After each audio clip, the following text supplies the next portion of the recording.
여러분들이 암송하고 있는 말씀이죠. 성령의 9가지 열매, 안 보고 하실 수가 있죠. 자, 오늘 말씀의 제목은 사랑의 열매가 되겠습니다. 자, 이번 주일 우리는 오전 오후에 걸쳐서 하나님의 사랑에 대해서 말씀을 들었죠. 이참에 사랑에 관한 말씀을 또 전하고자 하다가 보니까 하나님께서 성령의 열매로 인도해 주셔서 오늘부터 이제 9번에 걸쳐서 그 이상도 될 수 있겠죠. 어쩌면 오늘 이 사랑에 대한 부분은 단편적이고 정말 사랑에 대해서 다 어떻게 이 시간에, 짧은 시간에 전할 수도 없고 하나님께서 허락하시는 대로, 인도하시는 대로 말씀을 전하고자 합니다. 성령의 열매, 오늘 첫 번째 사랑에 대해서, 사랑의 열매라는 제목으로 말씀을 전하고자 합니다. 자, 성령의 열매 말씀드린 것처럼 9가지입니다. 9가지인데 성경에서 우리가 아는 것처럼 성령의 열매들이라고 말하고 있지 않고 성령의 열매라고 영어로도 단수로 기록하고 있습니다. 무슨 뜻입니까? 그러니까 성령의 열매를 맺는 사람은, 진짜 열매를 맺는 사람은 이 9가지가 다 나타나야 된다는 것이죠. 어느 한 가지만 맺을 수 없다는 것이죠. 나는 이건 할 수 있는데 이건 못해, 이런 게 없다는 거죠. 9가지가 함께 나타나야 되는 것입니다. 그래서 9가지지만 사실은 하나, 그래서 하나예요. 열매들이 아니라 열매죠. 여러분 오미자 아시죠? 오미자가 왜 오미자죠? 5가지 맛이 나니까 오미자죠. 구미자죠. 이건 성령의 열매는 구미자. 9가지, 그죠? 자, 오늘 성령의 열매 가운데 사랑을 보겠습니다. 사랑 정말 중요하니까 또 그 9가지 중에서 처음으로 나오는 것인데 또 이 사랑 안에 다 들어있다 말할 수 있겠죠. 성경에서 가장 중요한, 우리 하나님은 사랑이시고 하나님의 사랑을 받은 또 자녀들에게서는 성령 열매 가운데 무엇보다도 제일 먼저 드러나는 것이 사랑인 것입니다. 하나님이 큰 사랑, 이처럼 사랑하신 사랑을 받았기 때문에 그런 사랑이 열매로 맺어지는 건 당연하죠. 자, 사랑 얼마나 귀한 것입니까? 세상 사람들도 사랑을 추구하죠. 사랑을 열망합니다. 사랑에 목말라 하고 있고 사랑에 굶주려 있습니다. 그래서 사람들이 노래하는 그 노래들, 유행가들 보면은 사랑 이야기가 다수를 차지하죠. 부도난 사랑 이야기들이 많죠. 이별의 슬픔을 이야기하는 사랑들이 많이 있죠. 사랑. 오늘 설교 제목처럼 또 사랑의 열매라고 들어보셨습니까? 이렇게 배지가 있잖아요. 이렇게 무슨 뻗치가 생기는 사랑의 열매라고 하는 그런 기부단체도 있잖아요. 그죠? 저처럼 사람들이 사랑을 추구하는 것을 볼 수 있습니다. 그 이유는 사람이 하나님의 사랑을 담을 수 있도록, 담도록 만들어진 그릇이기 때문에 그렇습니다. 근데 우리는 그런 사랑을 받은 사람들이죠. 그 사랑이 우리에게 부어졌죠. 어떻게 부어졌는 것인가? 성령에 의해서. 로마서 5장 5절에 따르니까 우리에게 주신 성령에 의하여 하나님의 사랑이 우리 마음속에 부어졌기 때문이라. 그 사랑이 우리가 구원받을 때 부어졌지 않습니까? 그래서 그 사랑에 우리가 눈물을 흘리고 그랬지 않습니까? 마치 그릇에 물이 부어지듯이 우리 마음에, 그릇에 성령이, 성령에 의한 사랑이 부어졌다고 말씀하는 것입니다. 자, 사람들이 사랑을 추구하는 것은 잘못된 게 아닙니다. 당연한 것입니다. 문제는 잘못된 사랑을 추구하는 것이 문제죠. 오늘날은 돈을 사랑하는 것이 문제고 자기를 사랑하는 것이 문제고, 그죠? 하나님을 사랑하는 것이 먼저여야 되는데 하나님의 사랑을 알지 못하니까 그렇게 살고 있겠죠. 근데 그 문맥은 사실 마지막 날들의 아주 어려운 때 그 믿는 자들을 향해서 말씀하는 것입니다. 그래서 하나님의 사랑에 대해서 정말 강조해야 할 때가 이때가 아닌가 싶습니다. 그죠? 그래서 마지막 때, 그죠? 불법의 송행함으로 사람들의 마음이, 그 사랑이 식어진다는 또 마태복음 24장의 말씀도 나오지 않습니까? 사랑이 없는 것이에요. 사랑이 없어요. 뭐 차지도 않고 덮지도 않고 믿는 자들이 그렇단 말이에요. 믿는 자들이 문제가 아닐 수가 없습니다. 그래서 하나님의 사랑을 설교했고 오늘 이 성령의 열매로서 사랑을 오늘 우리가 보는 것입니다. 자, 사람들의 문제, 잘못된 사랑을 추구하는 거, 돈 사랑하고 자기 사랑하고 쾌락 사랑하는 거 문제겠지만 오늘 우리의 문제도 마찬가지겠죠. 우리가 하나님의 사랑으로 만족해야 되는데 다른 것으로 만족하려고 하고 사람을 통해서 만족하려고 하고 그러면 그건 잘못된 사랑을 하는 것입니다. 사람은 우리에게 만족을 줄 수가 없습니다. 사람으로 우리가 뭐 행복할 수 있는 거 아닙니다. 그 모습을 잘 보여주는 사람이 누굽니까? 요한복음 4장에 나오는 사마리아 여인이지 않습니까? 그 여인은 무엇을 보여줍니까? 사람을 통해서 자기가 만족을 얻고 행복할 수 있고 사람에게서 오는 사랑으로 자기가 기쁘고 그럴 줄 알았겠지만 그러지 않았습니다. 못했습니다. 계속해서 남편을 바꿔봤지만 그 사람도 나에게 어떤 기대해 주는 것이 못하고 오히려, 그죠? 왼수 같은 남편이었을 것이고 그러니까 또 이혼하고 했던 것이겠죠. 사람은 그렇게 할 수가 없는 것입니다. 근데 하나님의 사랑만이 온전히 우리 마음을 채울 수 있고 진짜 기쁨을 줄 수 있고 그 갈증을 끝내는, 사람으로는 그거 안 되는 거죠. 그 여인이 물을 길듯이 또 내일이면 또 길어야 되는 것처럼 사랑으로는 채워지지 않는 것입니다. 하나님의 사랑만이 우리 마음을 채워줄 수 있고 그래서 만족할 수 있게 되는 것이죠. 자, 세상에서도 사랑을 외치고 있고 다른 종교들에서도 사랑을 외치고 있나요? 다른 종교들도 사랑 얘기합니까? 부처가 근데 너희는 나를 사랑하라 그런 거 요구하지 않죠. 여러분들 코란에서 나오지 않는 유일한 단어 사랑이라고 했죠. 사랑이 없어요. 사랑이 없으면 죽은 거나 마찬가지죠. 근데 하나님은 사랑이세요. 사랑하라 말하지 않습니다. 어떤 종교들에서도 나를 사랑하라 그 따르는 신도들에게 그 따르라고 사랑하라고 말하지 못하는 것이 왜? 죽은 신이니까요. 근데 하나님은 살아계시기 때문에 그리고 사랑이시기 때문에 그리고 우리를 사랑하셨기 때문에 우리를 먼저 사랑하셨기 때문에 사랑하라고 우리에게 또 많은 것을 공급해 주시고 아낌없이 주시는 분이기 때문에 그렇게 사랑하시는 분이기 때문에 우리로 사랑하라고 요구하는 건 하나도 욕심이 아닌 거예요. 그렇죠? 하나님 하나도 이기적인 게 아니라는 것이죠. 아낌없이 주시고 우리를 위해서 생명을 주시고 다 주셨잖아요. 만민에게 생명과 또 여러분 비를 내려주시고 하시는 분이 누구냐 이것이죠. 그렇기 때문에 그러한 분을 우리가 사랑하는 것은 하나도 잘못된 게 아니고 정당한 요구라고 할 수 있습니다. 주의 교회들도 사랑을 외치고 있고 그렇지만 사랑이라고 다 같은 사랑이 아닌 것입니다. 뭐 사랑에는 뭐 헬라어로 아가페 사랑이 있고 뭐 필레오 사랑이 있고 또 뭐 에로스 사랑이 있다고 하는데 성경에서 에로스 사랑은 나오지 않고 이 두 가지만 나오는데 그 중에서도 하나님의 사랑은 아가페 사랑이죠. 아낌없이 주시는 헌신적인 사랑, 영어로는 체리티 사랑. 지나다 카페를 봤는데 카페 이름이 너무 마음에 들더라고요. 무슨 카페인 줄 아세요? 아가페 카페. 너무 좋더라고요. 뭐 그리스도인 뭐 이렇게 믿는 사람일 거예요. 자, 중요한 것은 이 사랑이라는 열매가 세상의 어떤 그런 사랑하고 다른 것이죠. 그 열매는요, 첫째가 순수한 것이, 순수하고 가식 없는 믿음에서 나오는 사랑이라고 오늘 디모데에서 말씀하고 있는데, 우리 갈라디아서 5장 여러분들 그 16절을 한번 보십시오. 이 사랑은요, 이 열매는요, 정욕적인 것이 아니고 감정적인 것도 아닙니다. 그런 감정적인 것이 아니라고 하는 것은 이것은 혼적인 것이 아니라는 것이고 또 뭐 정욕적인 것이 아니라고 하는 것은 육신적인 것도 아니라는 것이죠. 이 성령의 열매로서의 사랑은 영적인 것입니다. 하나님의 영을 통해서 나오는 것이기 때문에 그렇죠. 그 특징은 순수하다. 16절에 보니까 내가 이것을 말하노니 성령 안에서 행하라 그리하면 너희는 육신의 정욕을 이루지 아니하리라 그랬습니다. 자, 이것으로 알 수 있는 것은 성령의 사랑은 정욕적이지 않다는 거죠. 정욕이라는 것이 이제 욕망, 욕심 등으로 번역되는 러스트를 쓰고 있는데, 그러니까 육신으로부터 나오는 사랑은 육심이 섞여 있다는 것이죠. 그러니까 자기가 어떤 바라는 것이 있는 것이, 노리는 것이 있습니다. 계산적인 것입니다. 그런 욕심에 의해서 하는 것은요, 그건 성령에 의한 사랑이 아닌 것입니다. 성령 안에서 행하는 사랑이 아니라는 것이죠. 그러니까 여러분들이 어떤 누군가를 사랑하고 또 저한테 사랑해서 뭔가를 했는데 여러분들이 거기서 저의 어떤 반응이라든지 또 어떤 것을 보면서 여러분들이 실망한다든지 그러면은 여러분들은 성령으로 사랑한 게 아닌 것입니다. 체리티로 한 게 아니라는 것이죠. 아가페가 아니라는 거죠. 순수해야 되는 것입니다. 아낌없이 그야말로 계산하는 거 없이 그렇게 하는 것이 사랑인 것이죠. 우리 부모가 어머니가 자녀들을 그렇죠? 계산합니까? 기저귀값 얼마 뭐 이런 거 계산하면서 사랑하는 거 아니지 않습니까? 그죠? 재워준 값, 입혀준 값, 먹여준 값 다 계산해가지고 청구하지 않습니까? 그와 같은 사랑이죠. 욕심이 섞여 있으면 안 되는 것이 계산이 들어가면 안 됩니다. 성령의 사랑은 그런 것이 없습니다. 우리가 교회 형제 자매들을 사랑할 때도 뭔가를 계산하는 것이 있고 요구하는 것이 있으면요, 그것은 육신으로부터 나오는 사랑인 것을 알아야 되는 것입니다. 종욕, 욕심, 그런 육신의 사랑은요 결코 사랑을 하는 나나 그 사랑을 받는 상대나 그에게 기쁨이나 그 화평이나 이런 것들 그 다음에 나오는 성령 열매가 맺어질 수가 없어요. 육신으로부터 나온 사랑은 결국 나를 힘들게 만들고 상대방도 지치게 만들고 나도 이렇게 사랑을 하는데 결국 나도 지치게 되는 것입니다. 그리고 거기에서 이상한 열매들이 나타나는 것이죠.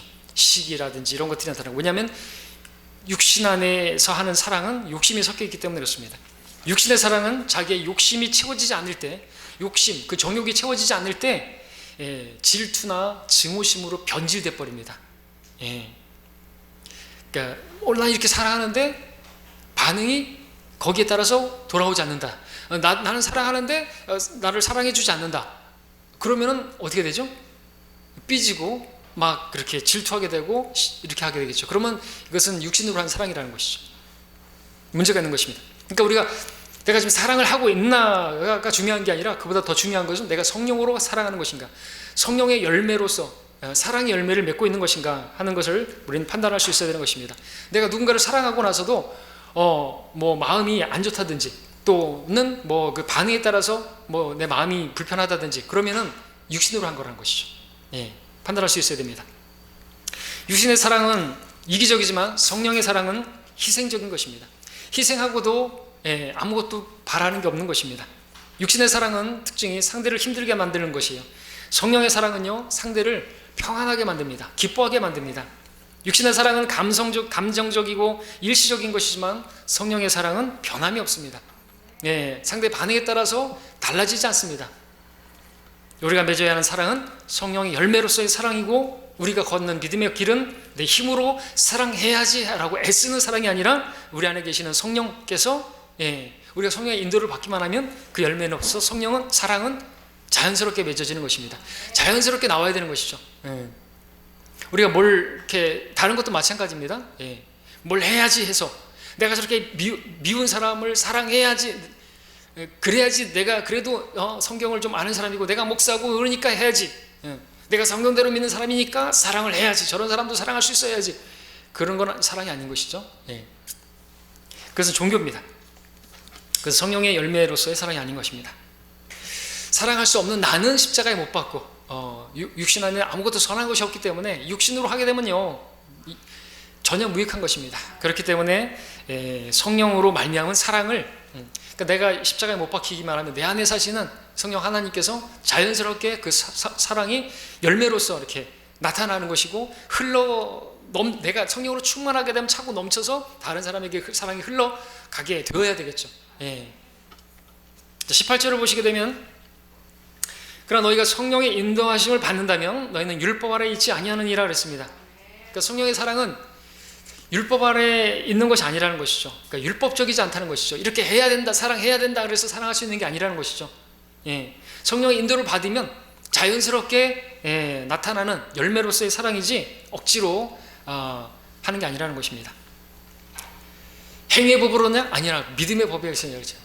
내가 이 순간 십자가에 죽었다라고 먹이고 믿으면 내 안에 계신 주님께서 역사하셔서 그런 사랑이 나타나는 것입니다. 율법이 가르치는 것은 무엇을 해야 된다, 이것을 해야 된다, 맛보지 말라, 뭐 하지 말라 이거죠. 옳습니다, 정당합니다, 법입니다, 맞습니다. 우리는 이 법을 잘 압니다. 그러나 행하는 데 있어서 너무나 무력합니다. 왜냐하면 내 육신 안에는 선한 것이 전혀 거하지 않기 때문에. 그럼에도 우리가 우리 힘으로 이러한 법을 지켜보려고 한다면 우리는 자연히 육신을 따르게 되는 것입니다. 그러면 종교인이 되는 것이죠. 로마에서는 율법으로 의롭게 될 육체가 없다고 했는데 율법 아래서 사랑할 수 있는 육체도 존재하지 않습니다.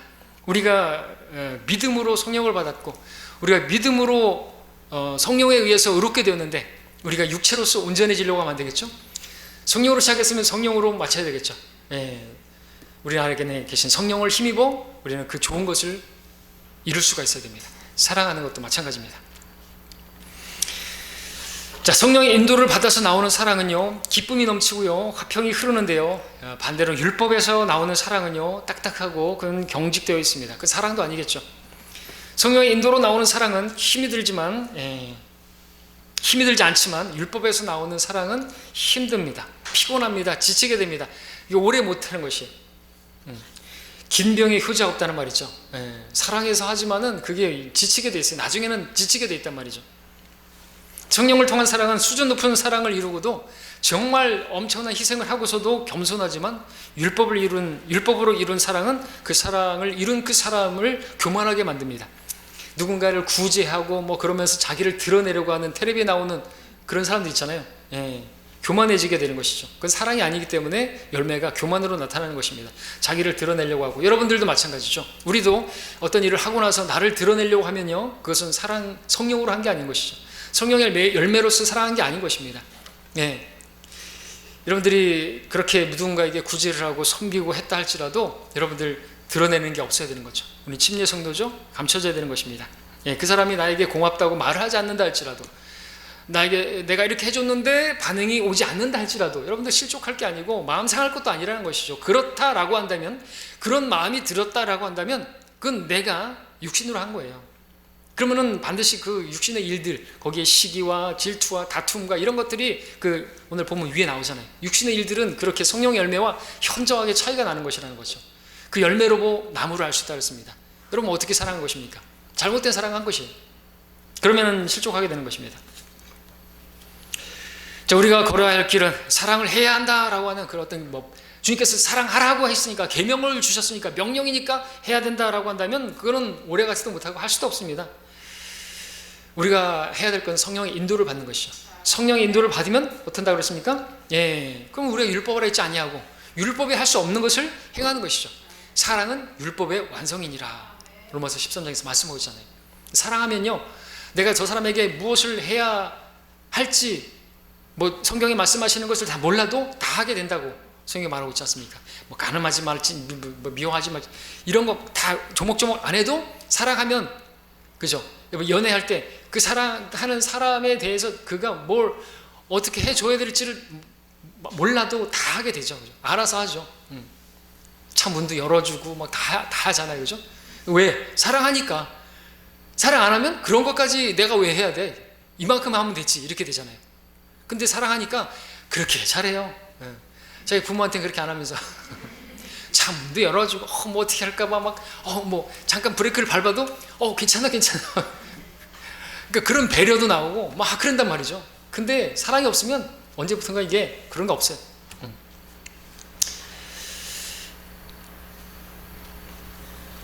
자, 오늘 이 성경에 나타난 사랑에 대해서 정말 이렇게 성령 열매로서 사랑 이렇게 많이 이렇게 설교 준비하려다가 너무나 방대합니다. 그래서 오늘 간단하게 성경에 나타난 사랑을 우리가 본다면 세 군데에서 보면서 이 사랑이 어떠한 것인가 그 본질을 좀 보고자 합니다. 우리가 사랑을 좀 배우고 그 사랑을 또 나타나는 것을 통해서 우리가 그 열매가 진짜 사랑인지 판단하기를 원합니다.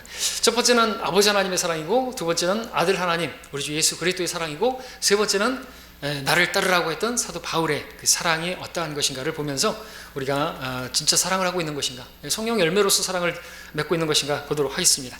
첫 번째는 하나님 아버지의 사랑입니다. 자, 찾지는 않겠습니다만 우리가 성경에서 처음으로 사랑이라는 단어가 나온 곳이 어딘지 아십니까? 퀴즈. 첫 번째로 사랑이 나왔어요. 어디예요? 성경 첫 번째 언급의 원칙에 따라 첫 번째로 보게 되면 그 사랑이 어떠한 것인가를 보여주는데, 아시는 분? 아니, 성경에서 처음, 당연히 창세기에 나오겠죠. 창세기 어디서 나올까요? 사랑이라는 단어가 22장에서 나옵니다. 하나님께서 아브라함에게 말씀하시죠. 네가 사랑하는 내 아들, 내 독자 이삭을 번제로 바치라 말씀하셨죠? 언급의 원칙, 아주 중요한 것입니다. 구약에서 처음으로 나오는 것이, 하나님께서는 아브라함이 이삭 독자를 얼마나 사랑하는지 아셨음에도 불구하고 번제로 바치라고 했습니다.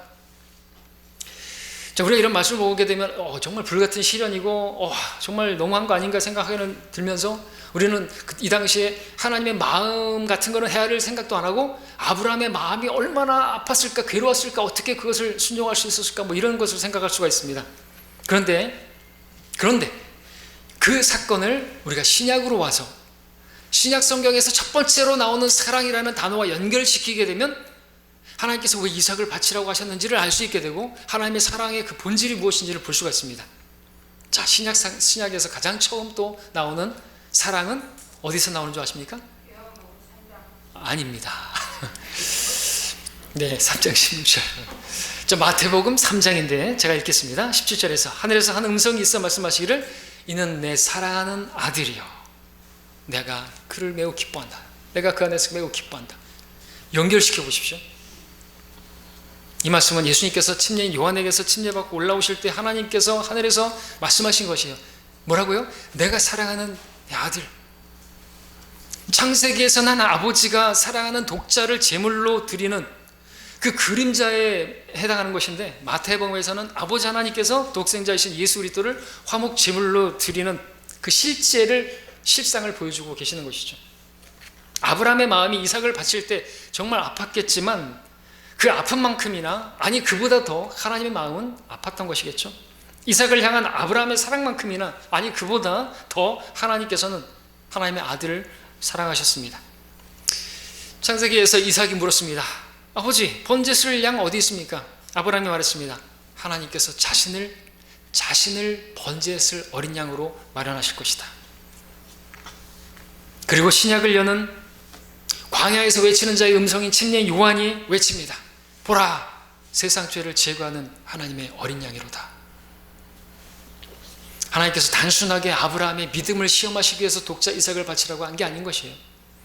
하나님께서는 아브라함을 통하여 그 이삭 드리는 것을 통해서 하나님의 마음이, 하나님의 사랑이 어떠한 것인가를 보여주고 계시는 것이죠.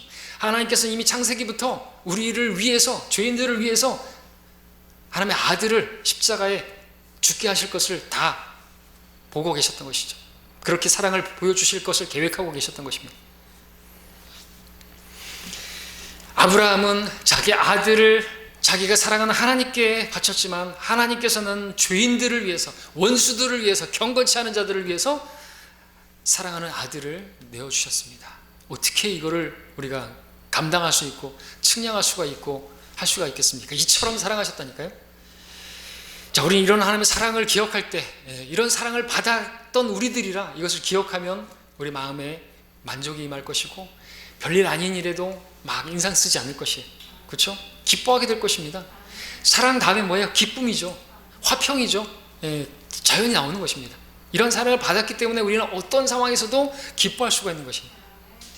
이러한 큰 구원을 받았기 때문에 우리 하박국이 고백하는 것처럼 내 구원의 하나님 안에서 내가 기뻐하노라, 내가 즐거워하노라 말하십니다. 무화과 나무가 뭐 무성하게 되지 않고 뭐 소떼 양떼가 무리가 다 무너졌어도, 다 잘못됐어도 나는 기뻐한다 이거죠.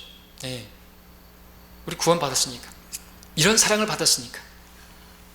자, 이런 하나님과 우리가 동행하고 있고 이런 하나님을 섬기고 있다면 우리도 이런 사랑을 해야 되겠죠. 내 안에서 계시는 그분께서 역사하시면 그런 사랑을 하게 되는 것입니다. 그런 사랑을 하지 못하고 있으면, 그리고 우리가 종교인이 되는 거예요. 그러면은 나의 어떤 무엇으로, 내 힘으로, 내 노력으로 애써서 사랑해야지 해서 안 되는 것입니다. 그러면은 힘들어지는 거예요. 두 번째, 우리 예수님의 사랑을 보겠습니다. 우리 빌립보서 2장을 함께 보겠습니다. 빌립보서 2장 1절에 보시겠습니다. 함께.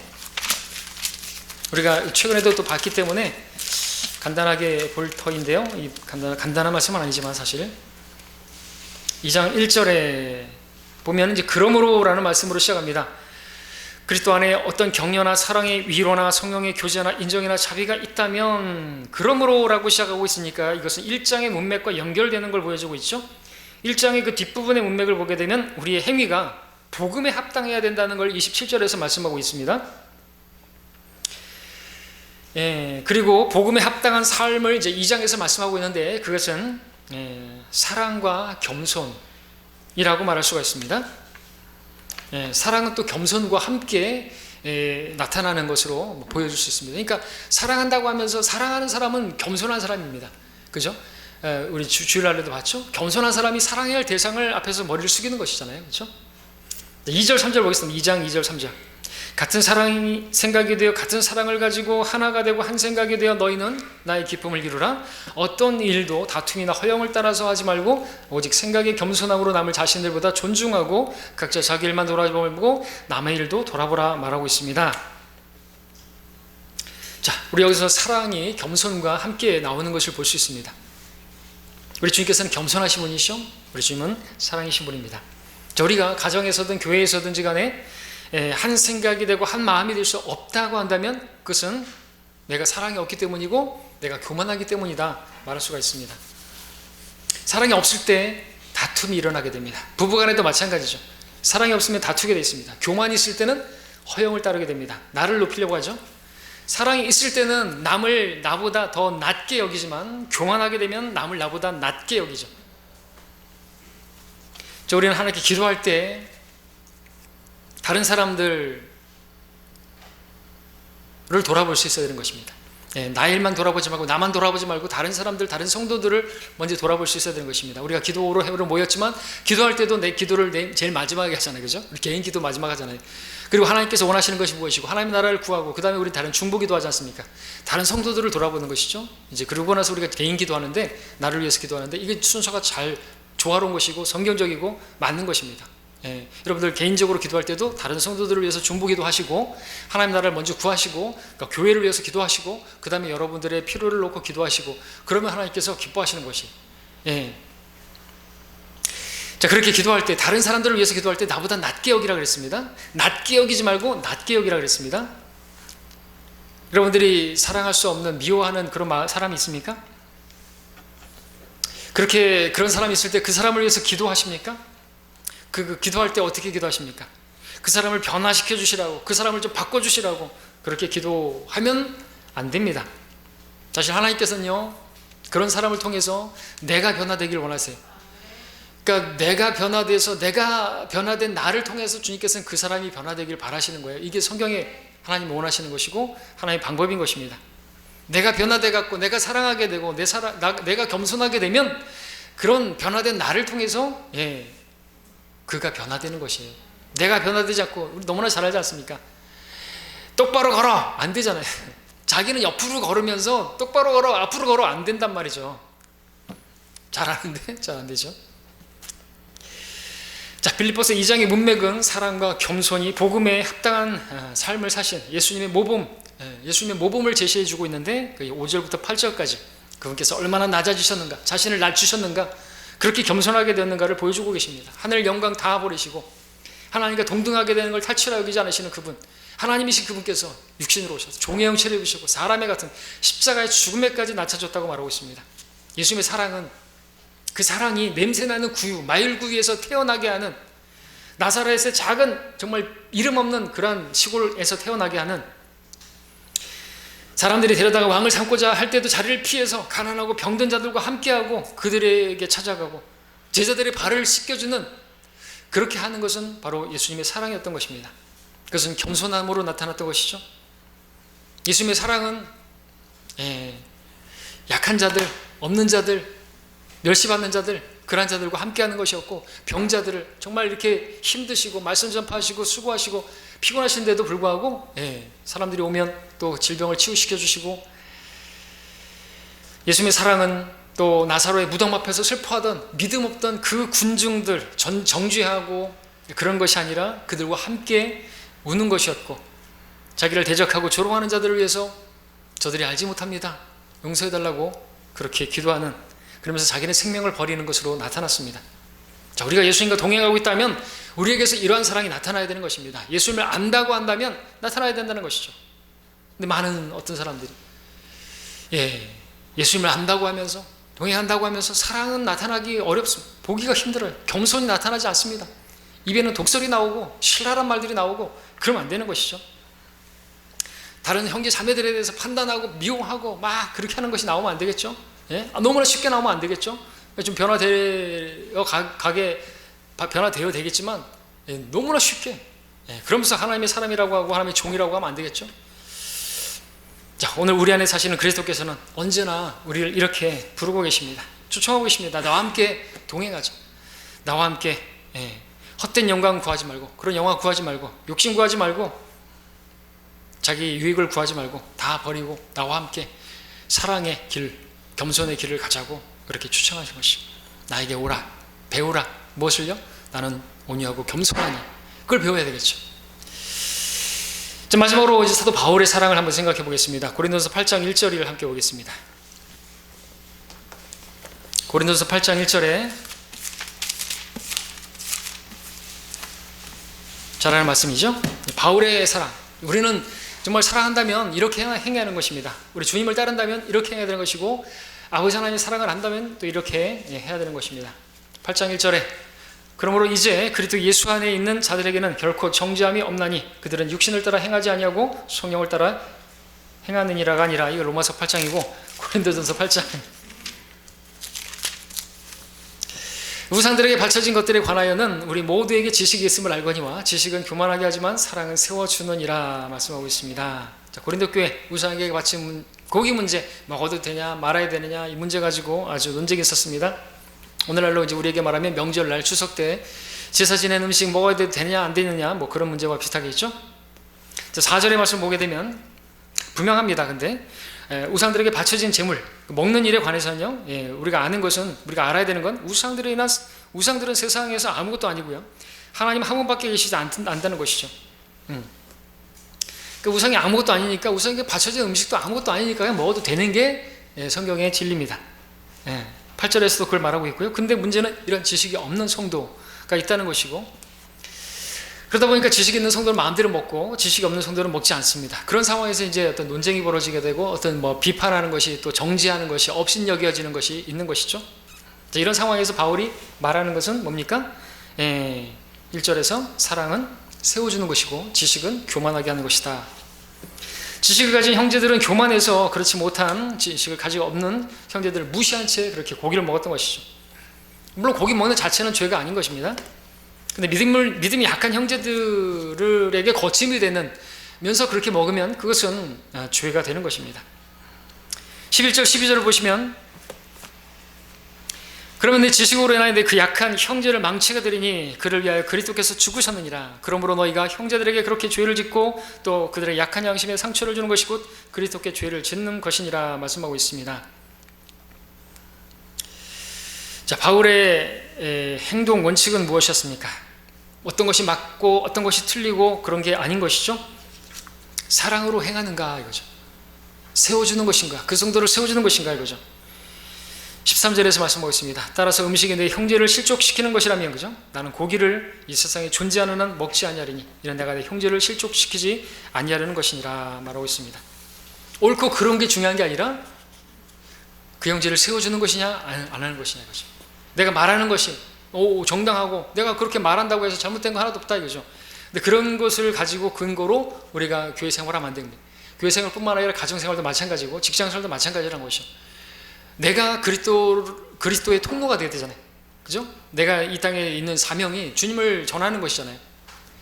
그렇다고 한다면 직장에서도 마찬가지죠. 자, 따지고 보면 무엇이 옳은가? 고기를 먹는 게 옳아요. 무엇이 잘못된 것인가? 고기 먹지 못하는 게 문제인 거예요. 근데 바울의 선택이 뭐냐 이것이죠. 세상에 고기가 존재하는 한 먹지 않겠다 이거죠.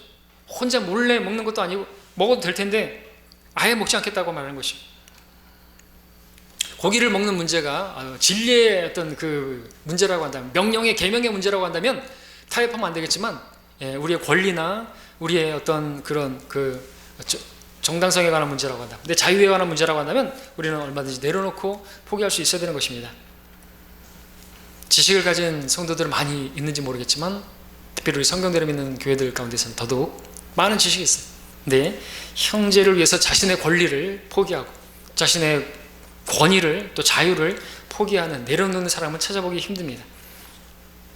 자, 우리에게 중요한 건 지식 중요합니다만 더 중요한 것은 형제예요. 주님께서 그 형제를 얻기 위해서 십자가를 지셨단 말이죠. 돌아볼 수 있어야 하는 것입니다. 지식을 가진 사람은 다른 사람을 바꾸려고 합니다.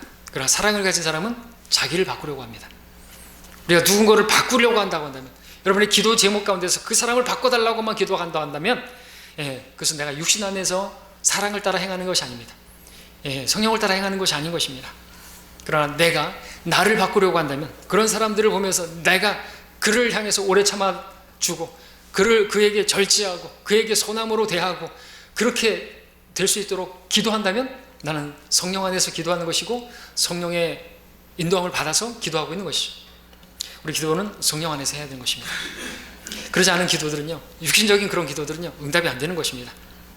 우리는 좀 높은 차선에서 내 잘못만을 고치는 그런 길을 갈 것이 아니라 형제를 위해서 나의 옳음조차도 다 내려놓는 사랑의 길을 가야 하는 것입니다. 자, 오늘 세 가지를 봤습니다. 오늘 성령의 열매 가운데서 특별히 사랑에 대해서 보는데, 세 군데서 나타난 사랑을 봤습니다. 너무나 방대한 주제인데, 하나님의 사랑, 예수님의 사랑, 바울의 사랑. 아브라함이 자신의 독자를 번제물로 드렸던 것처럼 하나님 아버지께서는 독생자 예수님을 아낌없이 내어주셨습니다. 예수님은 육신을 입고 오신 창조주 하나님이심에도 불구하고 우리를 사랑하셔서 낮고 십자가 죽음에까지 낮아지신 그러한 겸손을 보여주셨습니다. 바울은 형제를 위해서 자신의 정당성과 권리와 자유까지도 다 포기하는 그런 사랑을 보여주었습니다. 오늘 우리가 이 자리에 있는 것은 하나님의 사랑 때문이죠. 자, 하나님께서 우리를 옳고 그름으로 대하셨다면 우리는 벌써 진즉 심판을 받았을 것입니다. 하나님께서 우리를 하나님의 그 진리로 대하셨다고 한다면 우리는 벌써 지옥의 불구덩이에 있을 것입니다. 하나님께서는 우리를 사랑하셨고 지금도 사랑하고 계십니다. 자, 이런 하나님의 사랑을 우리가 안다면 그 사랑을 받은 자들로서 어찌해야 되겠습니까? 무엇보다 형제 사랑해야 됩니다. 주님께서 새 계명으로 주셨기 뿐만이 아니라 사랑을 받았기 때문에, 그리고 우리가 맺어야 할 사랑은 성령의 사랑이라고 한다면 무엇보다도 누구보다도 교회 안에 있는 성도들을 사랑해야 되는 것이죠. 사랑해야 한다고 한다면, 사랑한다면 용서할 수 있어야 되는 거예요. 쓴뿌리가 있으면 안 되는 것입니다. 미워하는 마음이 있으면 안 되는 거예요. 여러분들, 그것은요 정말 앞당치가 않은 것입니다. 나는 많은 용서를 받은 사람이에요. 주님께서 그 1만 달란트 빚진 자 탕감받은 이야기 하셨잖아요. 여러분들, 그것을 생각하시면 어떻습니까? 얼척없잖아요. 아니, 그 사람은 1만 달란트, 주인에게서 1만 달란트면요, 이게 지금 오늘날로 계산하면 자기가, 그 사람 한 사람이 평생 일을 해도 벌 수 없는 돈이에요. 몇 조란 말이에요, 지금 계산으로 하면. 예? 근데 그걸 탕감받았어. 근데 그러고 나서 얼마간의 시간이 지났는지는 기록되어 있지 않지만, 뭐 설마 그렇게 탕감 받고 나서 바로 돌아가가지고 갑자기 형제에게 나에게 빚진 몇 달란트죠? 100달란트죠? 100데나리온인가요? 데나리온. 100데나리온. 하루 일당이 1데나리온이면 계산하면 이제 한 10만 원 계산하면 한 1000만 원 정도? 1000만 원 정도 빚진 사람을 용서 못하고 감옥에 집어넣어. 용서 못하는 게 아니라 그것을 감옥에 집어넣어 버렸어요. 여러분들 어떻게 생각하세요? 참 얼척없잖아요. 말하자면 막 몇 조, 한 6조, 7조 정도의 계산해보면 1만 달란트를 오늘날로 계산하면 그런 거를 탕감받았는데, 빚을 용서받았는데 그거를 못한다. 이게 뭡니까? 우리가 그렇게 큰 죄를 용서받았는데 다른 형제에 대해서 조금 시간이 지나면서 하나님의 사랑이 이제 시들어지니까, 시간이 지나면서 이제 그런 모습이 보인다는 거죠. 별거 아닌데 형제 자매에 대해서 미워하는 마음이 생기고, 불편하고 교회 생활이 어렵고 잘못됐다는 것이죠. 그러면서 그 형제를 미워하고 그러면 그 형제를 감옥에 집어넣는 것이에요. 그렇죠? 인사도 안 하고, 예를 든다면 그럼 나도 감옥에 갇히는 거예요. 그렇죠? 그러기를 원치 않으시는 것입니다. 그래서 우리가 이러한 사랑을 계속해서 봐야 되는 거죠. 우리 하나님께 갚을 수 없는 사랑의 빚을 받은 사람들이에요. 그것을 생각할 수 있어야 됩니다. 많이 용서받은 사람은 많이 사랑하죠. 뿐만 아니라 다른 사람에 대해서도 많이 용서할 수 있어야 되는 거예요. 용서하는 게 사랑입니다. 그죠? 용서할 수 없으면요 사랑이 없는 거예요. 하나님께서 어떻게 우리를 사랑하셨어요? 우리 죄를 용서하시는 것으로 그 사랑을 나타내 보여주셨지 않습니까? 그런 사랑은 우리도, 그러면 사랑한다면 용서할 수 있어야 되는 거예요. 그러니까 뭐 나에게 뭘 어떻게 했든지 간에 나에게 말을, 근데 그 말도 사실은 그렇게 생각할 게 아닐 수도 있는데 혼자서 막 생각한 거 아닌가요? 그래서 그런 것이야 추측하면 안 돼요. 막 상상하면 안 된단 말이죠. 마귀가 주는 집이에요. 자, 우리 옆에 있는 형제 자매들을 보십시오. 나 자신과 마찬가지로 모두 하나님의 사랑을 받은 자들입니다. 하나님께서 우리에게 서로 요구만 하라고 하셨다고 한다면 그것이 믿음의 길인 건 아닌 것입니다. 우리를 교회로 부르지도 않았을 것입니다. 교회로 부르신 목적은 하나님의 사랑으로 허다한 죄들을 덮으면서 뜨겁게 사랑하면서 이 믿음의 길을 가라고 우리를 부르신 것입니다. 우리가 하나님의 사랑을 받았다면요, 이처럼 크신 사랑을 받았다면요, 그렇게 주님의 길을 가는, 주님을 따르는 그런 여러분 되길 바랍니다.